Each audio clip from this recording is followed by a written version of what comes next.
பின்னணி இசையமைத்த லெஸ்வின் அவர்களை மேடைக்கு அழைக்கிறோம்.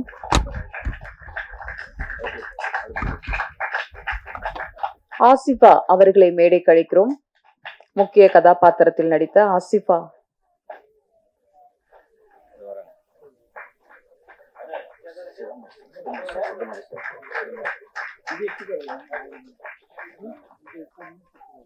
திரு சிதம்பரம் அவர்களை மேடைக்கு அழைக்கிறோம்.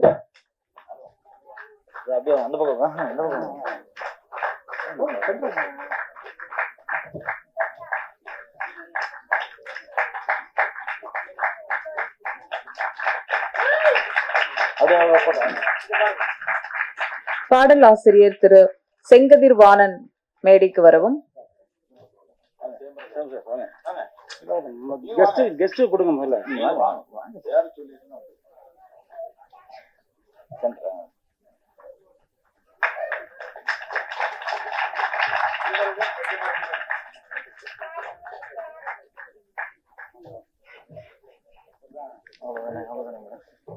பாடலாசிரியர் ஹேமந்த் குமார் ஆகியோர் மேடைக்கு அழைக்கிறோம்.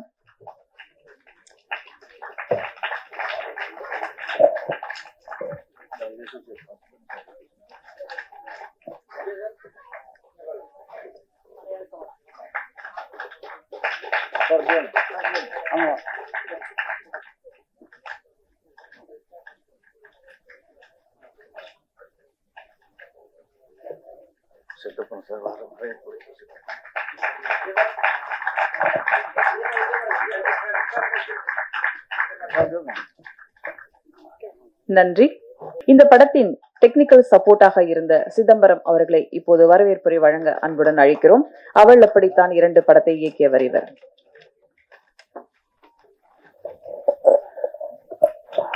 அனைவருக்கும் வணக்கம். சிறப்பு விருந்தினர்கள் கலந்து கொண்ட அண்ணன் ராஜன் அவர்களுக்கும், அன்பு செல்வன் சார் அவர்களுக்கும், சாமிநாதன் சார் அவர்களுக்கும் மற்றும் திரைக்கலை இந்த படத்தில் கலந்துக்கிட்ட டெக்னீஷியன் அத்தனை பேருக்கும் வணக்கம். முக்கியமாக நான் பேச காரணம் என்னென்னா, சிறப்பு விருந்தினர்கள் மட்டும்தான் அதில் பேச போகிறாங்க. நம்ம படத்தில் இருக்க டெக்னீஷியன் அதில் பேச போகிற டைரக்டர் மட்டும்தான் பேச போகிறாரு. அதனால் நான் சின்ன அறிமுகம் பண்ணிடுறேன். நான் லெஸ்வின் தம்பி லெஸ்வின் படத்துக்கு அந்த பின்னணி இசை அமைச்சிருக்காரு. இப்போ தான் விஸ்காம் முடிச்சிருக்காரு. இந்த வருஷமே அவர் என்ட்ரி படத்தில் என்ட்ரி. ஃபியூச்சரில் பெரிய மியூசிக் டேரக்டர் வர பெரிய நம்பிக்கை இருக்குது. என் கூட ஒர்க் பண்ணும்போது நான் தெரிஞ்சுக்கிட்டேன். பார்த்துக்கோ தம்பி, பார்த்துக்கோ. அடுத்து படத்தினுடைய சிறப்பான அம்சம் பார்த்தீங்கன்னா, இந்த படத்தில் 4 பாடல்கள் இருக்குது. குறைஞ்ச செலவில் சிறப்பாக பண்ணி கொடுத்துருக்காரு ஆர்டி ஜீவா, மியூசிக் டைரக்டரு. அவர் நிறைய மியூசிக் டைரக்டர் கூட நிறைய ஒர்க் பண்ணியிருக்காரு. இருந்தாலும் இதுதான் ஃபஸ்ட்டு படம் அவருக்கு. இந்த பாடல் நிச்சயமாக பெரிய கிட்டான்னு நினைக்கிறேன். நீங்கள் கேட்டீங்க, படம் பார்க்கும்போது பார்த்தீங்கன்னா தெரியும். ஆர்டி ஜீவா, நன்றி ஜீவா. அடுத்து படத்தோட ஹீரோ ஹரி. அவர் பெரிய ஒரு ஐடி கம்பெனியில் ஒரு டீம் லீடர். அவர் கீழே ஒரு 50 பேர் வேலை செய்கிறாங்க. இருந்தாலும் படத்தில் வந்து லீவ் டேட்டில் தான் வருவார், சனி ஞாயிறு தான் வருவார். அவ்வளோ பிஸி அவர். வந்து நல்லா சிறப்பாக நடித்து கொடுத்தாரு. ரொம்ப நன்றி. அடுத்து சாமிநாதன் சாருக்கு அறிமுகம் தேவையில்லை. அவருடைய இந்த படத்தில் அவருடைய பங்கு மிகப்பெரிய பங்கு. முதல்ல ஒரு 2 நாள் தான் வந்தார், பேசி வந்தார். அப்புறம் இன்னொரு நாள் எக்ஸ்டன் ஆச்சு. ரொம்ப கோஆப்ரேட் பண்ணி இந்த படத்தில் கதையை பேலன்ஸ் பண்ணுறதே அவர் தான். ரொம்ப நன்றி சார் உங்களுக்கு. அடுத்து ஆசிஃபா, அவர் சாருக்கு ஜோடியாக நடித்தார். அவங்க முதல்ல பார்க்கும்போது சொன்னேன், என்னம்மா சின்ன பொண்ணு மாதிரி இருக்கிற, வயசான கேரக்டர் ஆச்சு, ஹீரோவுக்கு அம்மா கேரக்டர் ஆச்சு, பண்ணுவியா அப்படின்னு. அதெல்லாம் பரவாயில்ல சார் அப்படின்னு சாதாரண பண்ணிச்சு. நல்லா கோஆப்ரேட் பண்ணிச்சு. ரொம்ப நன்றி ஆசிஃபா. அடுத்து அண்ணன் செங்கதிர்வாணன். இந்த படத்தில் ஒரு முக்கியமான முருகர் பாட்டு அவர் தான் எழுதியிருக்காரு. அவர் நிறைய டிவோஷனல் பாட்டு கிட்டத்தட்ட 100 கணக்கில் எழுதியிருக்காரு. இந்த படத்தில் ரொம்ப முக்கியமான ஒரு பாட்டு அவர் எழுதியிருக்காரு. அண்ணனுக்கு ரொம்ப வணக்கம், நன்றி. அடுத்து என்னுடைய நண்பர் ஹேமந்த் குமார். சாங் வந்து படத்தோடைய ஓப்பனிங் டைட்டில் சாங் அவர் தான் எழுதியிருக்காரு. ஹேமந்த் குமார் டைலாக் ரைட்டரு, படம் பண்ண போகிறாரு டைரக்டரு. நன்றி ஹேமந்த் குமார். ஓகே. அடுத்து சிறப்பு விருந்தினர் பேசுறதுக்கு இருக்கிறாங்க. அது முடிஞ்சவன படம் இருக்குது. அதனால் கலந்து கொண்ட அனைவருக்கும் நன்றி சொல்லி விடைபெறுகிறேன். நன்றி, வணக்கம். நன்றி சார். அடிமுடி காண முடியாதவராய் சோதி வடிவமாய் சுவாலையின் நெருப்பாக மக்கள் மனங்களில் நிறைந்த சிவனின் மகிமை பேசும் இந்த படத்திற்கு இசையமைத்த ஆர்டி ஜீவா மற்றும் ஆர் லெஸ்வின் இசையமைப்பாளர்களை பேச அழைக்கிறோம்.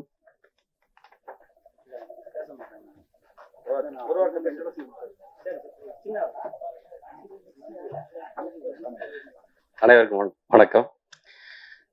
இந்த படத்தை நல்லா சிறப்பா வேலை செஞ்சு நமக்கு கொண்டு வந்திருக்காரு நம்ம டைரக்டர் சிதம்பரம் சார் மற்றும் ப்ரொடியூசர் சார் எல்லாம் சேர்ந்து ஒர்க் பண்ணியிருக்காங்க. எங்களுக்கு நல்ல ஒத்துழைப்பு கொடுத்தாங்க. நல்ல ஃப்ரீயாக விட்டு நல்லா ஒர்க் பண்ணுங்க அப்படின்னு கொடுத்தாங்க. நல்லா ஒர்க் பண்ணியிருக்கோம். எங்களால் முடிஞ்ச அளவுக்கு ஒர்க் பண்ணியிருக்கோம். அது நல்லபடியாக வரும்னு நினைக்கிறோம். எல்லாருக்கும் நன்றி, வணக்கம். அடுத்து நாம் பேச அழைக்கிறோம். சிரிப்பும் மகிழ்ச்சியும் தூண்டும் சின்ன திரையின் சிரிப்பு மருத்துவர் இவர். அந்த ஒற்றை சொல்லாலே உலகத்து ரசிகர்களை உள்ளங்கையில் கிடத்திய நடிகர் சுவாமிநாதன் அவர்களை பேச அழைக்கிறோம்.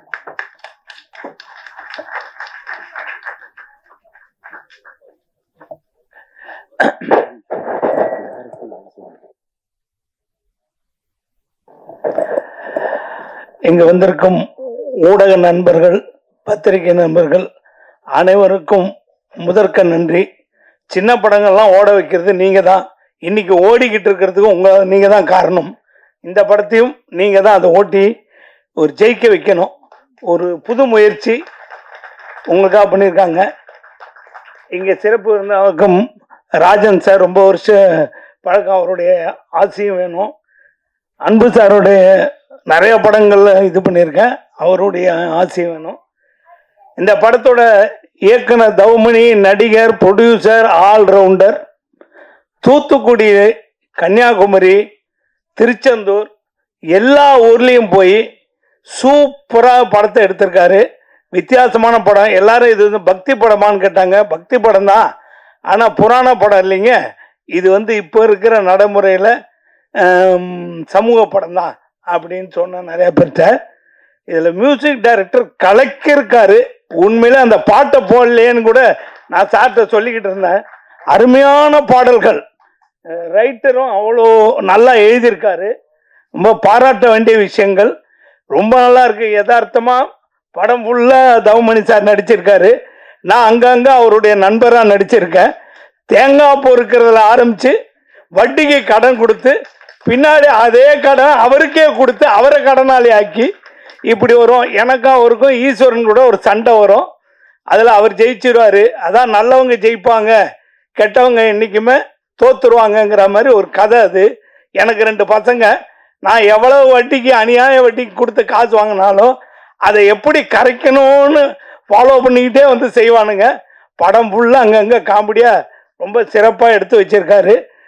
கோவா இருந்து ஃபுல்லாக சிதம்பரம் சார் அவருக்கு ஃபுல்லாக ஹெல்ப் பண்ணி விடாமல் வேலை வாங்கிட்டார். உட்கார விடலை. ஒரு நாளைக்கு 5 சீன் காமெடி சீன் அவ்வளோ எடுத்தார். அவ்வளோ பரபரப்பான இது. ஃபோட்டோகிராஃபரை ரொம்ப பாராட்டணும்.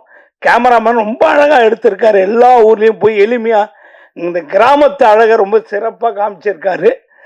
நடித்த அனைவருக்கும், எடிட்டருக்கும், இந்த படத்தோட பாட்டு எழுதினவருக்கும், பாடினவங்களுக்கும், மியூசிக் டைரக்டருக்கும் நான் ரொம்ப பாராட்ட தெரிவிச்சுக்கிறேன். பாட்டை போட்டு காமிச்சாங்க. இங்கே போட்டால் ரொம்ப நல்லா இருக்கும். அவ்வளோ அற்புதமான பாட்டு. படம் சூப்பரான படம். பாருங்க, உங்கள் சப்போர்ட் வேணும். இந்த மாதிரி சின்ன படங்களையும் ஜெயிக்க வச்சிங்கன்னா அது உங்களுடைய கையில் தான் இருக்காது. எல்லாரும் வாழ்த்தணும். வணக்கம். பெரியவங்கெல்லாம் பேச இருக்காங்க. நன்றி சார். அடுத்ததாக நாம் பேச அழைக்கிறோம். அக்கா தோற்றத்தில் இருந்தாலும் அம்மா தோற்றத்தில் அழகாக நடித்திருக்கும் நடிகை ஆஷிஃபா அவர்களை பேச அழைக்கிறோம்.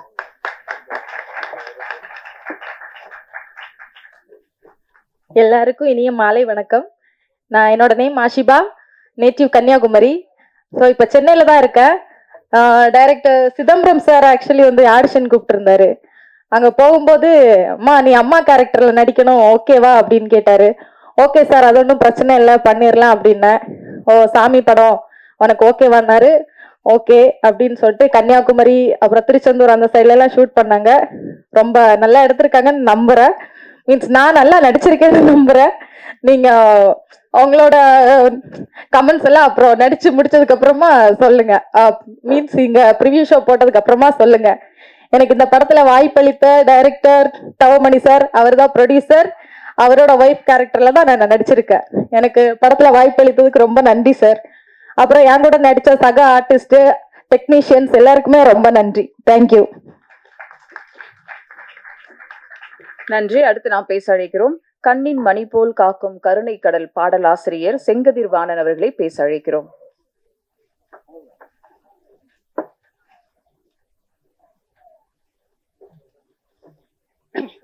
அனைவருக்கும் வணக்கம். மேடையில் அமர்ந்திருக்கும் திரைப்பட ஜாம்பவான்களுக்கும் அரங்கத்தில் அமர்ந்திருக்கும் அனைவருக்கும் என்னுடைய பணிவான வணக்கம். இந்த படத்தில் நான் ஒரு பாட்டு பண்ணியிருக்கேன், முருகர் சம்பந்த பாட்டு. நல்லா வந்திருக்கு. 4 பாட்டு பண்ணியிருக்கோம், 4மே நல்லா வந்திருக்கு. இந்த திரைப்படம் நல்ல முறையில் திரைக்கு வந்து மக்களுடைய ஆதரவு ஊடகங்கள் பத்திரிகைகள் கொண்டு வந்து செல்லணும்னு பணிவோடு கேட்டுக்கிறேன். நன்றி, வணக்கம். ஆழ்மனதில் எப்போதும் ஒரு கனவு, ஒரு தொலைநோக்கு பார்வை, மற்றவர்களை மகிழ்ச்சியுடன் வைத்திருப்பது என்று எப்போதும் ஆர்வம் குறையாமல் நம்பிக்கையுடன் செயல்பட்டு வரும் ஐடி நபர், இப்போது நடிகராக மாறியுள்ள ஹரிஹரன் அவர்களை பேச அழைக்கிறோம்.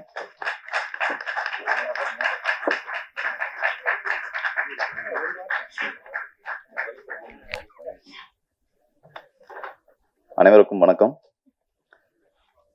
இதை தவிர முதல் படம் அப்பா வந்து என்னோட விருப்பத்தை கேட்டாங்க. எனக்கும் ஒரு பக்கம் விருப்பம் இருந்ததுனால சரின்னு ஒத்துக்கிட்டோம். மற்றபடி இந்த குழுவின் ஆதரவுடன் அவர்களின் வழிகாட்டுதல் படி எல்லாமே நல்லபடியாக நடந்து முடிஞ்சது. இப்போ ரிலீஸ்க்கு வந்திருக்குது. ஸ்கிரிப்ட் கூட எல்லாமே இப்போ உங்க முன்னால் பேச விட்டாங்க. Anyway, thanks. நன்றி. நீங்க ஒரு டீம் லீடர், நிறைய பேசுவீங்கன்னு நினைச்சேன். தேங்க்யூ.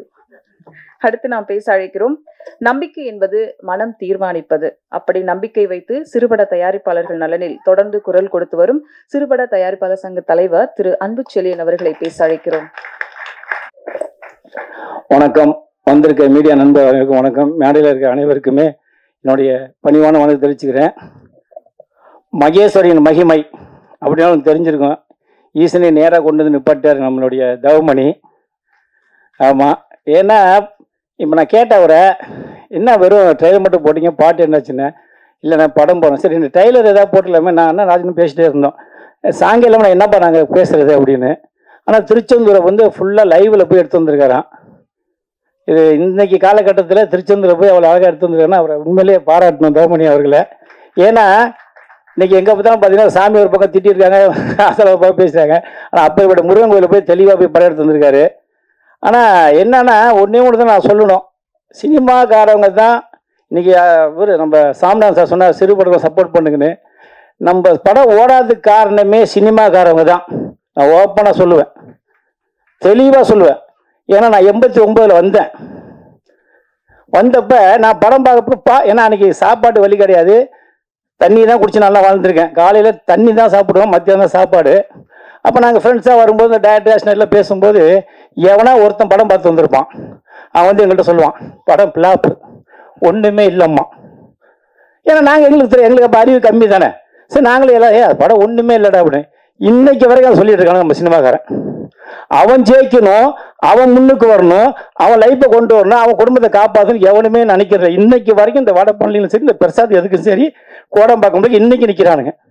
ஏன்னா நான் என் சங்கத்தில் நீங்கள் இப்போ வெளியில் நீங்கள் மீடியாலாம் பார்த்துட்டு போகிறீங்க, உங்களுக்கு தெரியும். ஆனால் நான் எனக்கு டெய்லி நான் சங்கத்துக்கு வரதுனால உண்மை சொன்னால் இன்றைக்கி சிறுபடம்னால எக்கச்சக்கமான பேர் இந்த சங்கத்துக்கு வரதுனால நான் இப்போ கவர்மெண்ட்டோட சொன்னேன், எதுவாக இருந்தாலும் தெளிவாக அப்படின்னு சொன்னேன் இல்லையா.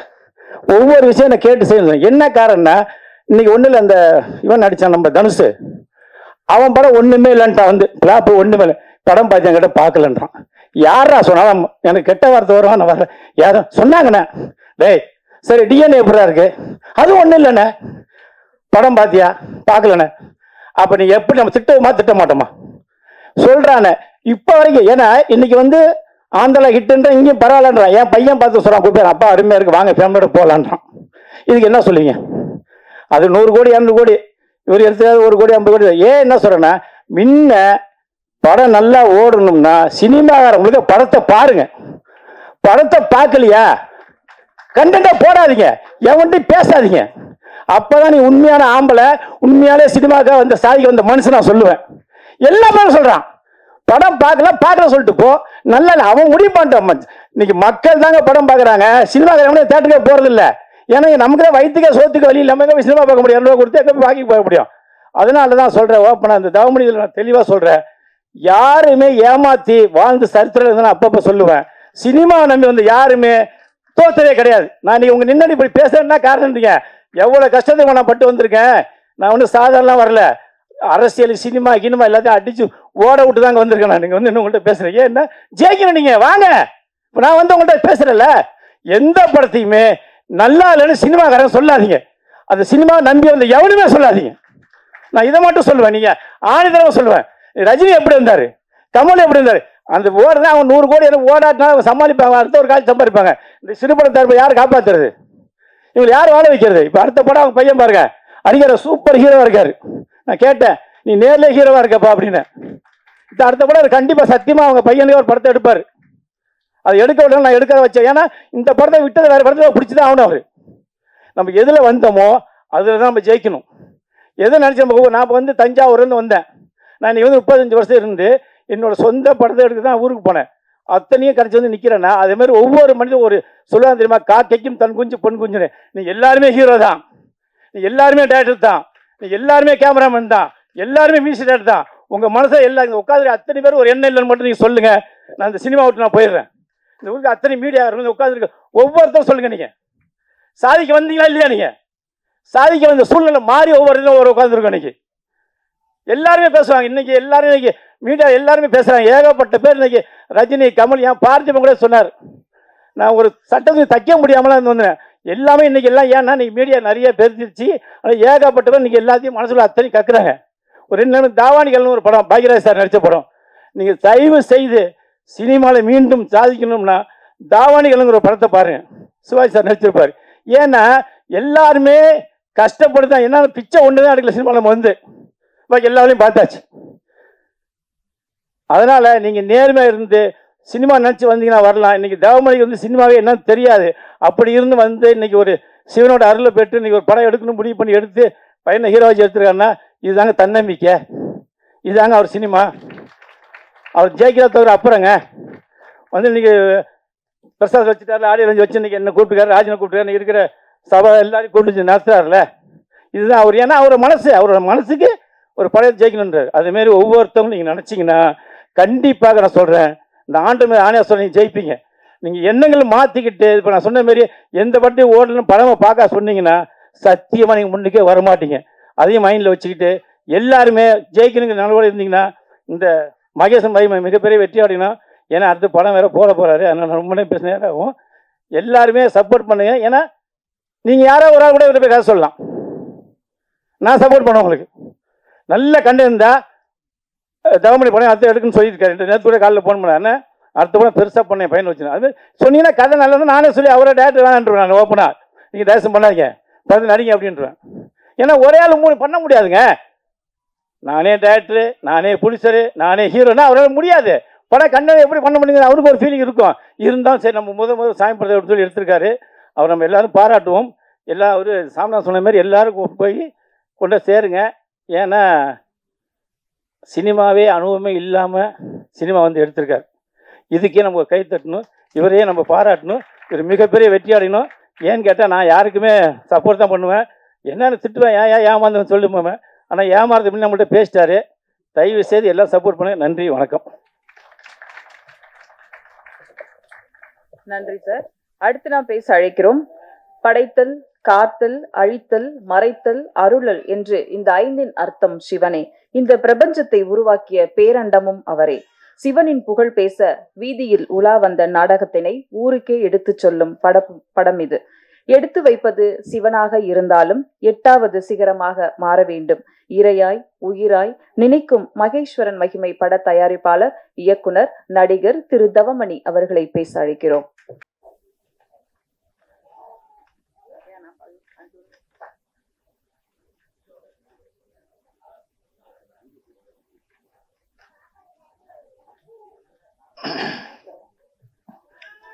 அருள்மிகு உவரி பிரம்மசக்தி அம்பாள் திரைப்பட தயாரிப்பு நிறுவனம் என்ற ஒரு அமைப்பை நிறுவி அதன் மூலமாக இந்த மகேஸ்வரன் மகிமை என்ற திரைப்படத்தை எடுக்க வேண்டும் என்று ஒரு முடிவு செய்து ஒரு லெட்டர் பேட் அடித்து, நான் பேசணும் நிறைய பேசணும், இருந்தாலும் அந்த அம்மா பேரை சொல்லிட்டு 4 லைன். நான் என் வாழ்க்கையில ஒரு படம் எடுப்பேன். இவங்க இந்த ராஜன் சாரு, இந்த அன்பு செல்வன் சார் எல்லாம் நான் பார்ப்பேன். அவங்க முன்னாடி நின்று பேசுறதுக்கு எனக்கு இன்னைக்கு ஒரு ரைட்டு கிடைச்சிருக்கே, அதே அந்த சிவனோட அருள் தான். இல்லைன்னா நான் அந்த மேடையில வரவே முடியாது, எந்த காரணம் கொண்டு வர முடியாது. அது ஒரு சக்தி, அந்த பிரம்ம சக்தி. எல்லாரும் வணங்குற தெய்வத்தை ஏதாவது ஒரு வகையில, எந்த தெய்வமா இருந்தாலும் சரி தான், ஹிந்துவா இருந்தாலும் சரி, கிறிஸ்தவரா இருந்தாலும் சரி, இஸ்லாமியரா இருந்தாலும் சரி, நாம வணங்குற தெய்வத்தை விடாம பிடிக்கணும். நாம செய்யறது, இன்னைக்கு நான் சாமிக்கு அதை பண்ணேன், இதை செஞ்சேன் சொல்லவே கூடாது. நாம பாட்டுக்கு செஞ்சிட்டு இருக்கணும், நாம பாட்டு வணங்கிட்டு இருக்கணும். நாம நினைச்சது நடக்கும், கண்டிப்பா நடக்கும். நான் இந்த மேடையில இருந்து நான் சொல்றேன், சின்ன வயசுல நான் என் பையனை வச்சு எடுத்த நடிச்ச கதாபாத்திரத்தை அவனுக்கு கொடுத்துருக்கேன். அவன்கிட்ட கேட்டேன், என்கிட்ட காசு இருக்கு, கடன் வாங்கல, 1 பைசா கடன் கிடையாது இன்னைக்கு வரைக்கும். அப்படித்தான் அந்த படத்தை எடுத்திருக்கு. அந்த அம்மா எனக்கு சக்தி கொடுத்துருக்கு. 24 வயசுல, என் வயசை சொன்னா நீங்க ஆச்சரியப்படுவீங்க, எல்லாம் கொஞ்சம் மேக்கப்ல தான் இருக்கேன். 74 வயசு, 1952 பிப்ரவரி மாசம் 19ஆம் தேதி பிறந்திருக்கேன். கணக்க பார்த்துங்க, எல்லாம் சொல்றலாம் மேக்கப் தான். ராஜன் ஐயா எப்படி இருக்காங்க, பலமா இருக்காங்க. அவங்க இந்த இதுல டிவில எல்லாம் பேசுறதெல்லாம் கேட்கும்போது உண்மை அப்படியே உள்ளொன்று வைத்து புறமொன்று பேசுவார், உறவுகளமாய் கலவாமை வேண்டும்பாங்க எழுவர் சொல்லியிருக்காரு. அந்த மாதிரி ஆள் அவங்க. சாரும் அப்படித்தான் அறிவுரை சொல்லுவாங்க பாருங்க. அவங்க குரூப்ல நான் அவருக்கு பதிலே போட மாட்டேன், எல்லாம் நான் அப்சர்வ் பண்ணி வச்சிருவேன், எல்லாம் கேட்டுக்கிடுவேன், தெரிஞ்சுக்கிடுவேன். அவ்வளவு ஆழமான கருத்துக்கள், அவ்வளவு ஐடியா. இதை பண்ணு, இப்படி செய், அதை பண்ணாத, இதை யாரு சொன்னாலும் கேட்க மாட்டாங்க. அவங்களுக்குன்னு ஒரு வழி. நானும் அப்படித்தான் போனேன். ஏன்னா நான் இந்த மாதிரி ஒரு படம் எடுப்போம், இந்த மாதிரி பிரசாந்த் ஸ்டுடியோவில் நான் பேசுவேன், நான் கனவுல கூட நினைக்கலைங்க. அதுக்கு அந்த சக்தி, அந்த பிரம்ம சக்தி தான் அந்த இதை கொடுத்துருக்கா. என் பையனுக்கு ஒரு ஃபியூச்சர் இருந்தா வரட்டும், எனக்கு இதுல நான் இன்னும் மேல நடிக்கணுங்கிற ஆசையோ அந்த இதெல்லாம் எனக்கு கிடையாது. ஆனா ஒரு படம் எடுக்கணும், அது பக்தி படமா இருக்கணும். நான் நடிச்சிருந்தேன், அதுல பாராட்டு கிடைச்சது எனக்கு. 2 கேரக்டர்ல இன்றைக்கு நான் நடிச்சிருக்கல, அன்றைக்கு நடிச்சிருக்கேன். 24 வயசுல நான் இதே தகப்பனார் கேரக்டர்ல நடிச்சேன். 31 வயசுல 25 வயசு பையனா நடித்தேன். இப்ப 74 வயசுல 45 வயசு மனிதனா நடிச்சிருக்கேன். இது நடிப்பு. சினிமாங்கிற உலகத்தை வச்சு முழுமையா பேசுறதுக்கு எனக்கு ரைட்டே கிடையாது. ஏன்னா நான் அனுபவசாலியோ, அதுல எனக்கு ஒண்ணுமே ஏது தெரியாது, இசட்டும் தெரியாது. A to Z தெரிஞ்சவங்க எல்லாம் இருக்காங்க, பெரிய பெரிய ஆட்கள் இருக்காங்க.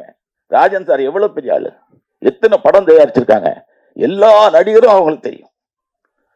நான் இன்றைக்கு இந்த மேடையில அவங்க முன்னாடி பேசுறதுக்கு எனக்கு ஒரு வாய்ப்பு கிடைச்சது. அந்த பிரம்மசக்தி அம்மாளுக்கும் அந்த சிவபெருமானுக்கு தான் நான் நன்றி சொல்றேன். இப்படி நான் ஒரு மேடையில என்ன பேசுவேன் நான் எதிர்பார்க்கவும் இல்லை. அந்த ஒரு சூழ்நிலையை உருவாக்கி கொடுத்தது அந்த தெய்வங்கள் தான். ஆனால் கோயிலுக்கு நிறைய செஞ்சிருக்கேன், நிறைய போவேன். என் குடும்பங்களுக்கு தெரியும், என்ன சார்ந்தவர்களுக்கு தெரியும். அதை நான் என்ன ஒண்ணு சொல்றதுக்கு நான் விரும்புவேன்.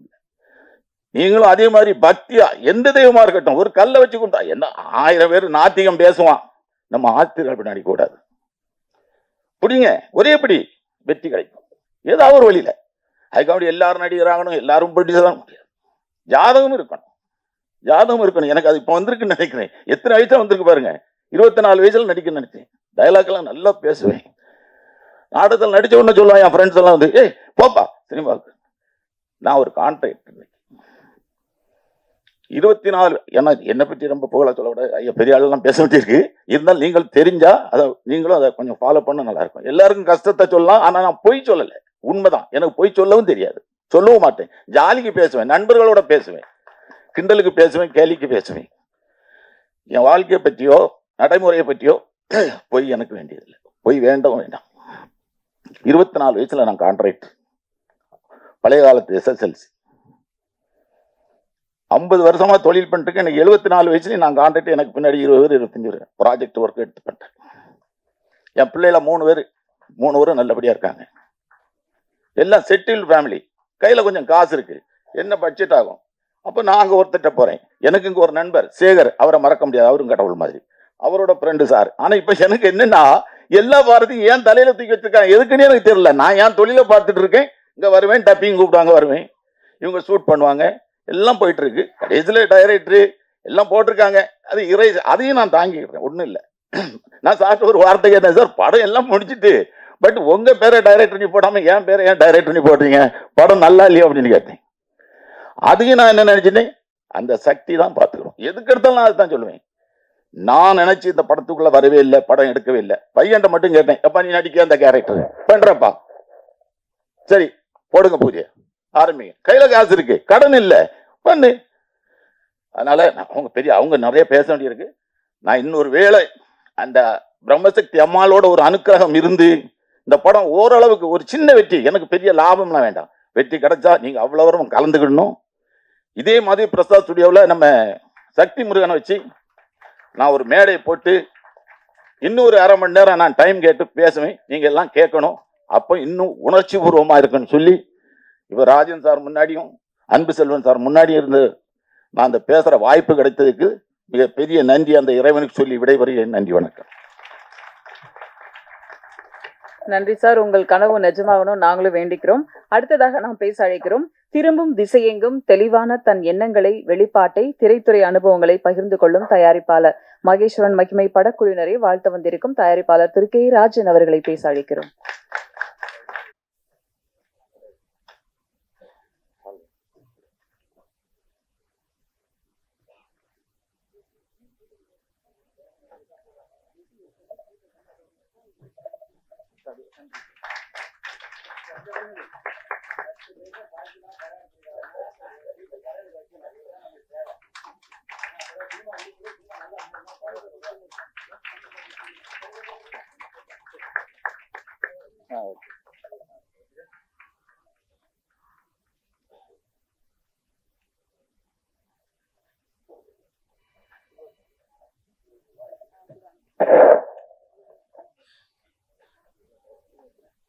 முயற்சி உடையார் இகழ்ச்சி அடையார். தன்னம்பிக்கையின் தனி உருவமாக பல பேருக்கு எடுத்துக்காட்டாக விளங்கி ஒரு படத்தை தயாரித்து அதை மக்களுக்கு போட்டு காட்டுகின்ற ஆற்றல் படைத்த அருமை தம்பி தவமணி அவர்களே, இயக்கம், நடிப்பு, தயாரிப்பு,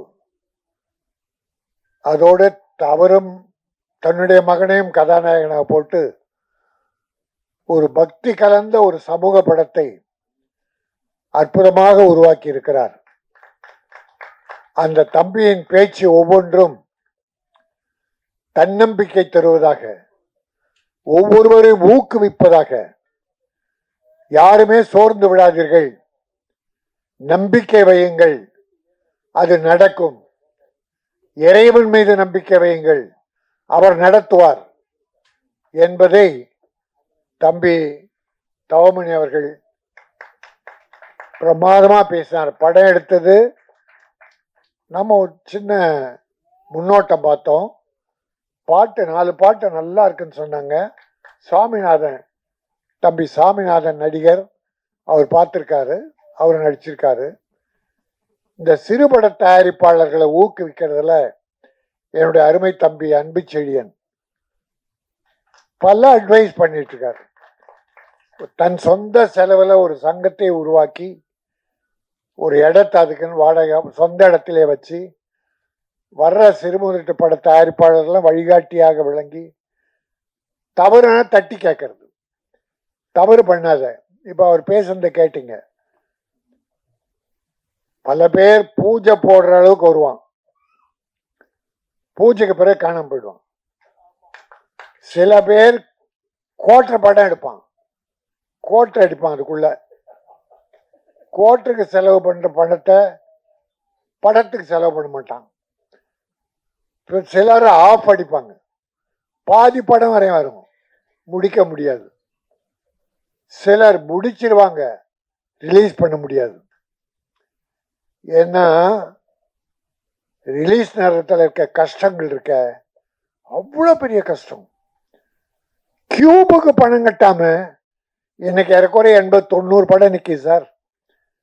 படம் எடுத்துட்டாங்க, சென்சார் பண்ணிட்டாங்க. கியூபுக்கு இந்த பப்ளிசிட்டிக்கு ஒரு 50 லட்சம் வேணும். அது இல்லாம இன்னைக்கு 60-70 படம் நிக்குது. நான் சிலருக்கு ஃபைனான்ஸ் பண்ணியிருக்கேன். 16 படம் ரெடி ஆயிருக்கு. எனக்கு பணம் வரல. ஏன்னா வாங்க ஆள் இல்லை, கடன் வாங்கி படம் எடுத்துட்டாங்க. திருப்பி அதை கொடுத்தாதான் இவங்க விடுவாங்க. திருப்பி கொடுக்க முடியல, ஏன்னா வியாபாரம் இல்லை. நான் ஒன்று தப்பா சொல்லலை. ஒரு ஒரு அதர்வான்னு ஒரு தம்பி ஹீரோ, உதாரணத்துக்கு சொல்றேன், ஒரு 7-8 ஹீரோக்கள் நிலைமை தான் இல்லை, ஒரு 15 ஹீரோ நிலைமை தான். அதர்வாவது மட்டும் 9 படம் முடிஞ்சிருக்கு சார். 9 படம் முடிஞ்சிச்சு. எப்போ?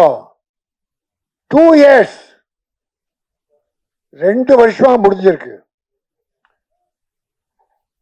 என் தம்பி மைக்கேல் ராயப்பன் பெரிய படம்லாம் எடுத்தவர், சக்சஸ்ஃபுல் ப்ரொடியூசர். அதர்வா வச்சு ஒரு படத்தை 2 வருஷமா இன்னும் ரிலீஸ் பண்ண முடியல. உதாரணத்துக்கு சொல்றேன், எங்க ப்ரொடியூசர் பண்ற கஷ்டத்தை சொல்றேன். அவருக்கும் பணம் கொடுத்துருக்கேன். அதர்வா படத்துக்கு மட்டும் 3 படத்துக்கு கொடுத்துருக்கேன். படங்கள் 2-3 வருஷம் ஆச்சு ரிலீஸ் ஆகுது. பட் அந்த தம்பிக்கு 1.25 கோடி சம்பளம். சொலையா டப்பிங் முன்னால இவர் 1.5 கோடி வாங்கிட்டார். ப்ரொடியூசர் கதி என்ன அவஸ்தப்படுறாங்க சார்.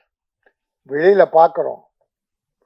அந்த நிலையில எப்படியோ கஷ்டப்பட்டு படத்தை ரிலீஸ் பண்ணா, நம்ம சினிமாக்காரனே அன்பு செழியன் சொன்னது போல, என்ன படமா இது, என்ன படம் எடுத்துக்கணும், இவன்லாம் படம் எடுக்க வந்துட்டானுங்க. ஏன்னா நாய உனக்கு முடியலன்னா விட்டு போடா, எடுத்து பாவம் கஷ்டப்படுறவனை கிண்டல் பண்ணிக்கிட்டு படம் நல்லா இல்லைன்னு சொல்லிட்டு, அது நம்ம ஆளுங்களே. இல்ல வெளியில இருக்க பப்ளிக் சொன்னா ரைட். பத்திரிகை நிருபர்கள், ஊடக நண்பர்கள் நிறைய எழுதி குறை எழுதுறது அவங்க கடமை. அவங்க குறை சொன்னா பரவாயில்ல, இருக்கிற குறைய. ஆனா கூட இருந்து நல்லா சாப்பிட்டுட்டு அவனே சொல்றான் சார், இப்படிப்பட்ட இந்த சினிமா சூழ்நிலையில தம்பி தவமணி சொந்த, எனக்கு இன்னொரு மகிழ்ச்சி என்னன்னா, கடனே இல்லை, மொத்த பணத்தையும் போட்டு சுதந்திரமா எடுத்துருக்காரு. கேட்க ஆளே கிடையாது. அவர்கிட்ட ஒருத்தம் வர முடியாது. தொழிலாளிக்கு துரோகம் இல்லை, தொழிலாளி டெக்னீஷியன் எல்லாருக்கும் பணம் கொடுத்தாச்சு. இப்போ அவங்க ஹாப்பி. ப்ரொடியூசர் செட்டில் பண்ணிட்டோம், கடன் இல்லாம ஒரு படம் எடுத்துட்டோம், மகனை ஹீரோ உருவாக்கிட்டோம் என்கிற ஒரு நல்ல நம்பிக்கை. இந்த படம் வெற்றி பெற்றா, அந்த பணம் திரும்பி வந்தா இதை விட ஒரு பெரிய படம் எடுப்பார். இந்த பணம் வேற எதுக்கும் போகாது. அதான் சார் திருமுதலிட்ட படம் தயாரிப்பாளர், போட்ட பணம் எடுத்து வந்தா திருப்பி படம் தான் நாங்கள் எடுப்போம். தொழிலாளிக்கு வேலை கிடைக்கும், எல்லாரும் லைஃப்ல சந்தோஷமா இருக்கலாம். அது ப்ரொடியூசர் செய்கிற தியாகம். ஆகவே அதுவும் மகேஸ்வரன் மகிமை, கடவுளின் பெயரை வச்சு அந்த மகேஸ்வரன் மகிமையால் இந்த படம் வெற்றி பெறணும்னு நான் இறைவனை வேண்டிக் கொள்கிறேன். இன்னைக்கு ஒரு விஷயத்தை மட்டும் பொது நலன் கருதி, மக்கள் நலன், சினிமாக்காரங்க மட்டும் இல்லை, பொதுவாகவே மக்கள் நலன் கருதி, அது தமிழக மக்கள், இந்திய மக்கள், உலக மக்கள், அவர் நன்மையை கருதி ஒரு விஷயம் இன்னைக்கு அண்டர் கிரவுண்ட்ல ஓடிட்டு இருக்க ஒரு மேட்டர்.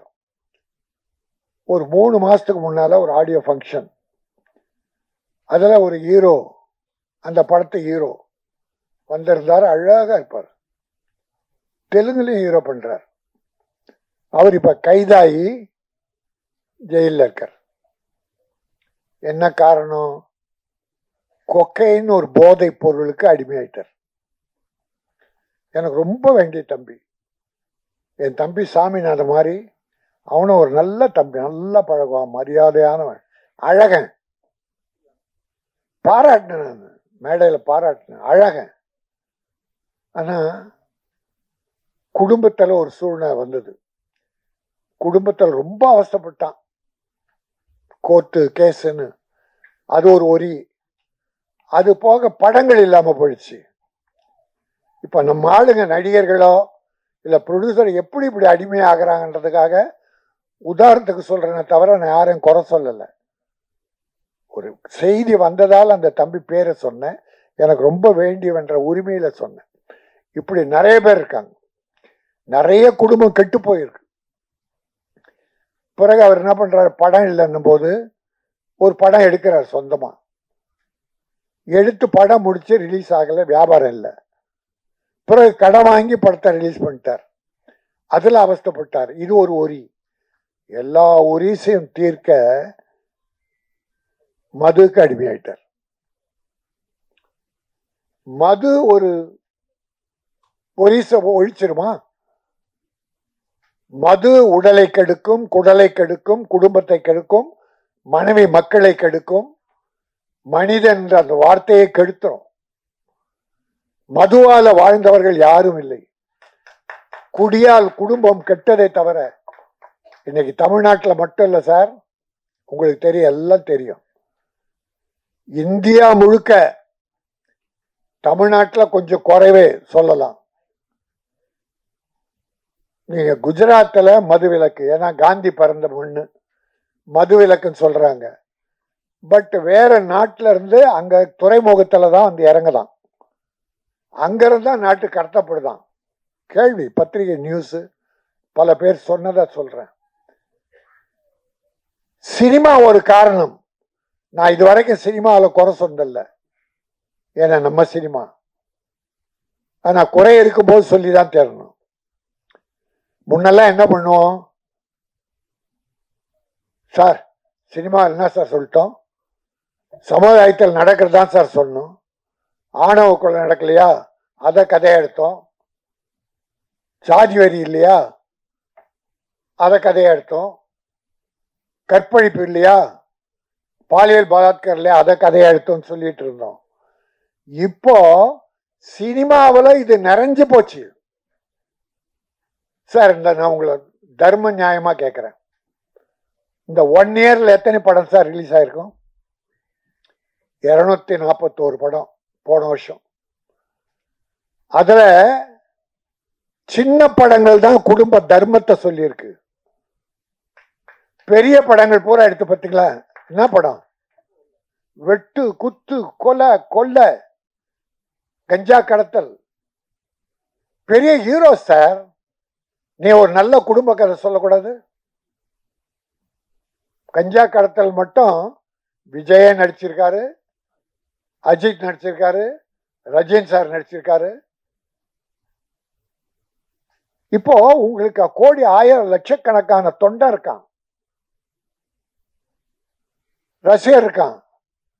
நீ சினிமாவில் குடிக்கிறத காட்டினா ஒரு லவ் ஃபெயிலியர், பாருக்கு போய் தண்ணி அடிக்கிறது, காலேஜில் ஃபெயில் தண்ணி அடிக்கிறது, இதான் ரெமெடி. ஒன்று தோத்து போனா தண்ணி அடிக்கிறதான ரெமெடி. நீங்க சினிமாவில் பண்றீங்க, உன்னை தொண்டன், ஒரு ரசிகன், என் தலைவரே அடிச்சாடுறா. நான் எல்லாரையும் சொல்ல, ஒரு 70% இப்படிதான் சார் இருக்கு. 70% இப்படிதான் இருக்கு. நாடு குட்டிச்சவராக இந்த 1 இயர் நீங்க சொல்லுங்க, இல்லைன்னா எனக்கு சொல்லுங்க, எத்தனை சினிமாவில் கடத்தல் சார். ஹீரோ ஒரு துப்பாக்கி வச்சிருக்கான் சார், 50 பேர் கையில துப்பாக்கி, அறிவாளு, குண்டு, இவ்வளவு நிலமா வச்சுக்கிட்டு ஹீரோ மேல படாது. ஆனா ஹீரோ சுடுவாரு, ஒரு குண்டுக்கு 100 பேர் விழுவான். அவன் ஹீரோ ஒல்லியா இருப்பான், 80 கிலோ, 120 கிலோ ஆளு 10 பேர் வர்றான் சார். இப்படின்னு இப்படி வீசினா 10 பேர் வர்றான் சார். என்ன சார் அக்கிரமமா இருக்கு? இதை பார்த்து சமுதாயம் கெட்டு போகுதா இல்லையா? இப்போ குடி வேற வந்துருச்சா? இளைஞன் 18 வயசு பையன்ல குடிக்க ஆரம்பிச்சிட்டான், கட்டுப்பாடு இல்லை. காலேஜ் ஸ்டூடெண்ட்ஸ் குடிக்க ஆரம்பிச்சிட்டாங்க சார். வெட்கி தலைவன் ஒரு தாத்தாவா, குழந்தைகள் 6 பேர பிள்ளைங்க எனக்கு எல்லாம் என் ஸ்கூல்ல 500 பிள்ளைங்க படிக்கிறாங்க, பேர பிள்ளைகள். என் ஸ்கூல்ல படிக்கிற பிள்ளைய என் பேர பிள்ளை தான். அத்தனை பேருக்கு நான் பொறுப்பு. ஆனால் நாட்டில் இன்னைக்கு கவர்மெண்ட் ஸ்கூல்ல பையன் குடிக்கிறான் சார் டேபிள்ல உட்காந்து, நாம டிவியில பார்த்தோம். காலேஜில் குடிச்சிட்டு வெட்டிக்கிறானுங்க சார். குடியால் இந்த நாடு கெட்டு குட்டிச்சோர் ஆயிடுச்சு. அப்படின்னா நான் தமிழ்நாட்டை மட்டும் சொல்றேன்னு நினைக்காதீங்க. தமிழ்நாட்டில் மட்டுமல்ல, நான் தமிழக முதல்வரை கையெழுத்து வேண்டி கேட்டுக் கொள்ளுகிறேன். பல பேட்டியில சொல்லியிருக்கேன். தமிழ்நாட்டில் மதுவிலக்கை கொண்டு வந்து மக்களை காப்பாற்றுங்கள். அவரும் வசதி இருந்தா நிச்சயம் செய்வார். தமிழக முதல்வருக்கு அந்த எண்ணம் இருக்கு. ஆனால் இங்க மூடிட்டாங்கன்னா பக்கத்துல புதுச்சேரி, அங்க ஒசூர் தாண்டின பெங்களூர், இங்க கேரளா, ஆந்திரா, பார்டருக்கு போயிடுறேன் சார் நம்ம ஆளு பஸ் ஏறி. அப்போ இந்த பணம் எப்படியோ எங்கேயோ அழிஞ்சு போகுது. இந்தியா பூராவிலும் நான் பிரதமர் மோடி அவர்களை, நல்லா பண்றீங்க பிரதமர் மோடி அவர்களே, நல்ல திட்டங்கள் பண்றீங்க. ஆனால் மதுவிலக்கை தேசிய கொள்கையாக வைத்து, மகாத்மா காந்தி பிறந்த மண் குஜராத், அந்த குஜராத்தில் பிறந்தவர் தான் மோடின்றாங்க, அமித்ஷான்றாங்க. அந்த குஜராத் மண்ணுக்காவது, காந்தி பிறந்த மண்ணுக்காவது இந்த மதுவிலக்கை அகில இந்தியாவில் மூடுங்க. ஒரு கூலி தொழிலாக பிராந்தி கிடையாது சார். படிச்சவங்க கொஞ்சம் பேர் தான், ஒரு 20%, 25%. கூலி தொழிலாளர்ல வண்டி இழுக்கிறவன், கொத்தனாரு, வேலை முடிச்சுட்டு கூலி வாங்கி நேராக வீட்டுக்கு போற சார். அவன் பிராந்தி கடைக்கு போறான் சார். குடிச்சிட்டு தெருவில் விழுந்து கிடக்கிறான், வீட்டில் பொண்டாட்டி அடிக்கிறான், குழந்தைகளை அடிக்கிறான். கலவர பூமி ஆயிடுச்சு சார். அதனால் இது ஒரு வாய்ப்பா கிடைச்சதால அதை உங்கள்கிட்ட மனம் திறந்து பேசணும். தப்புனா தயவுசெய்து மன்னிச்சிருங்க. பொது நலன் கருதி இந்த நாடு நல்லா இருக்கணும்னா குடி இந்தியா பூரா இருக்கக்கூடாது. அதை பிரதமர் மோடி அவர்கள் கண்டிப்பாக செய்து மக்களை காப்பாற்ற வேண்டும். நீங்க என்ன நல்ல திட்டங்கள் கொண்டு வந்தாலும் குடி இருந்தாலும் அழிஞ்சிடும் சார், பிரயோஜனம் இல்லை சார். அவன் உழைச்சி அவன் வாங்கி கொடுக்கட்டான் சார் வீட்டுக்கு. அவன் உழைச்சி குடிக்கு கொடுத்துருவான். குடியில வர வருவாயை நம்ம இனம் கொடுக்கிறது என்ன தர்மம்? ஆகவே நல்ல எண்ணம் கொண்டு மக்கள் மீது அக்கறை கொண்டு இந்த வார்த்தைகளை நான் இங்கே உங்களிடத்தில் வேண்டுகோளாக வைத்தேன். எல்லோரும் ஒருமித்த குரலோடு, இளைஞர்கள், அப்துல் கலாம் வேண்டாம் சார், இந்தியா வல்லரசு ஆகணும்னா இப்போ இவன் குடிச்சு கெட்டு குட்டிச்சோரானா எப்படி வல்லரசு ஆகும்? ஆகவே நல்ல நாடு இந்தியா, அதிலும் சிறந்த நாடு தமிழகம். இந்தியா முழுக்க உயர்ந்து இருக்க வேண்டும், குடியில்லாத நாடாக இருக்க வேண்டும். நல்ல குடிமக்கள், சிட்டிசன்ஸ் இந்த நாட்டை காப்பாற்ற வேண்டும்.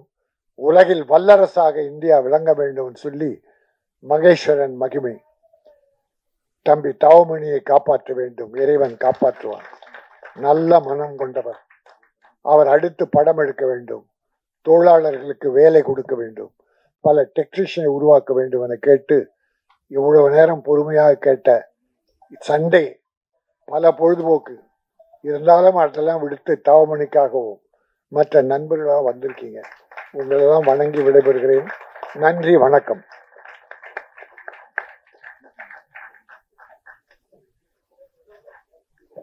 நன்றி சார். சிவன் என்பதற்கு பெரிய இறைவன் என்று பொருள். பெரிய இறைவர்கள் எல்லாரும் சேர்ந்து இந்த வெற்றி படமாக்க வேண்டும் என்ற வாழ்த்துக்களோடு இப்போது மகேஸ்வரன் மகிமை படத்தின் trailer launch K. Rajan sir மற்றும் அன்பு செலின் அவர்கள் வெளியிட படக்குழுவினர்கள் பெற்றுக் கொள்வார்கள்.